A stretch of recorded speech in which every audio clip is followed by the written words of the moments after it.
Hi, my name's Phil. I like talking about politics. In this video, I'd like to discuss the crisis that we have in terms of the British workforce.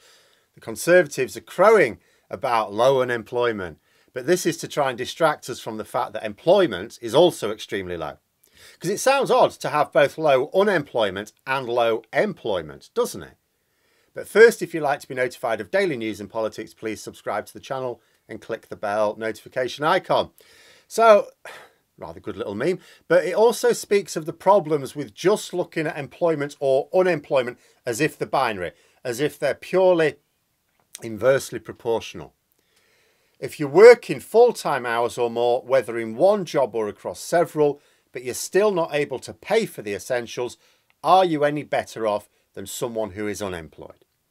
Consider why people are interested in unemployment rates and why all governments talk about unemployment, but only the good ones talk about employment. Why is unemployment a bad thing and why is low unemployment good? To most of us, it's because someone who is unemployed is unable to afford much of a life. You work so you can get money so that you can have a comfortable life. If you've got a job, you can afford to get by, have a few little comforts now and then. But what if you have a job and you still can't afford to get by? If the government are boasting about the lowest unemployment since the 1970s, but that same government admit that there are at least 8 million people in this country who cannot even afford the basics of food and electricity, never mind a few comforts as well, is low unemployment really all that much to crow about? Well, it depends on your point of view. For the Tory elites, it's good because unemployment for them has got nothing to do with people having enough money to get by, but entirely about productivity. If there are fewer people unemployed, that means there are fewer people not driving their wealth machines. All they care about is that people are working to make them richer, not whether they are rewarded for their own labours. Which brings me on to employment. After all, unemployment is a fiddle anyway. What if you've got someone on a 0 hours contract that actually works 0 hours every week or every now and then? Are they unemployed? No, according to the figures, as far as I can tell. Not that it would be much better if governments talked about employment either. They'd fiddle that as well. But at least the focus would be on the size of our workforce. Right now, our employment figures are low.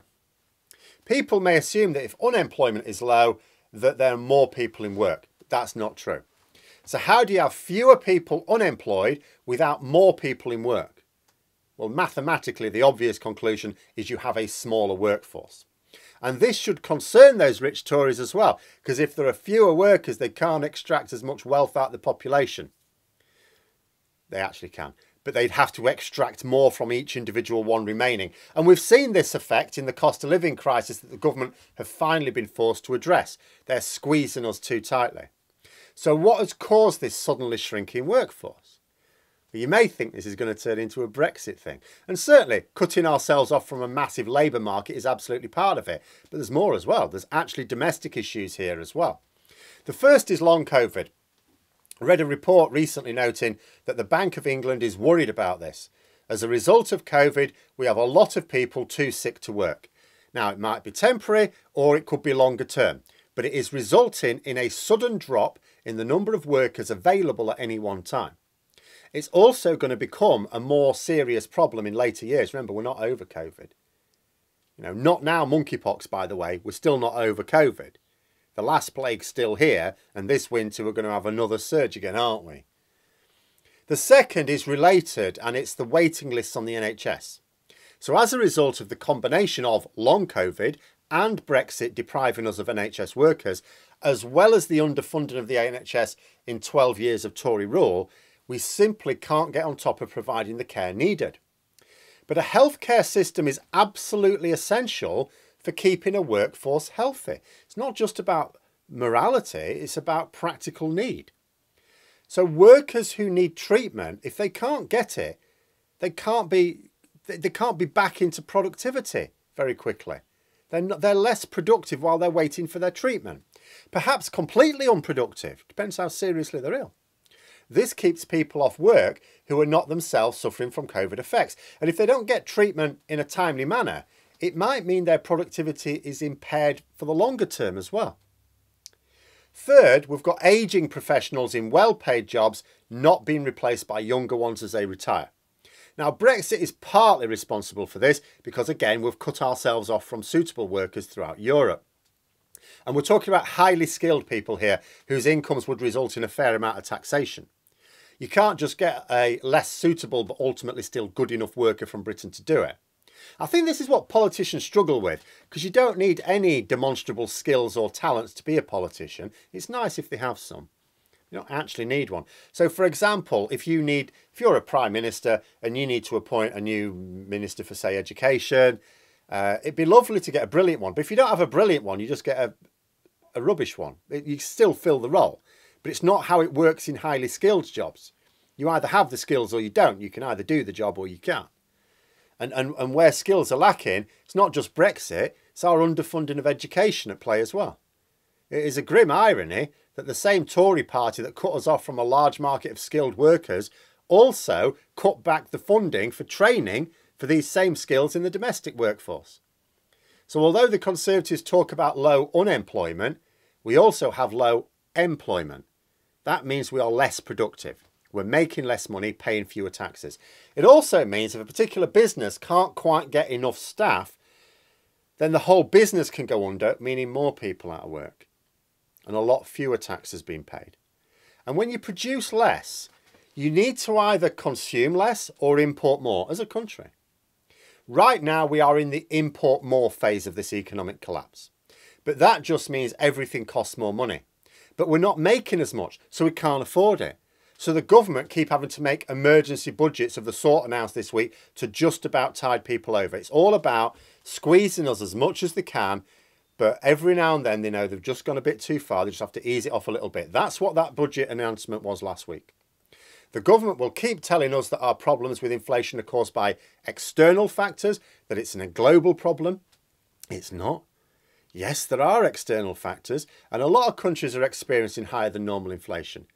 But the level of inflation in the UK is unmatched in the G7 of comparable economies, or even the EU average.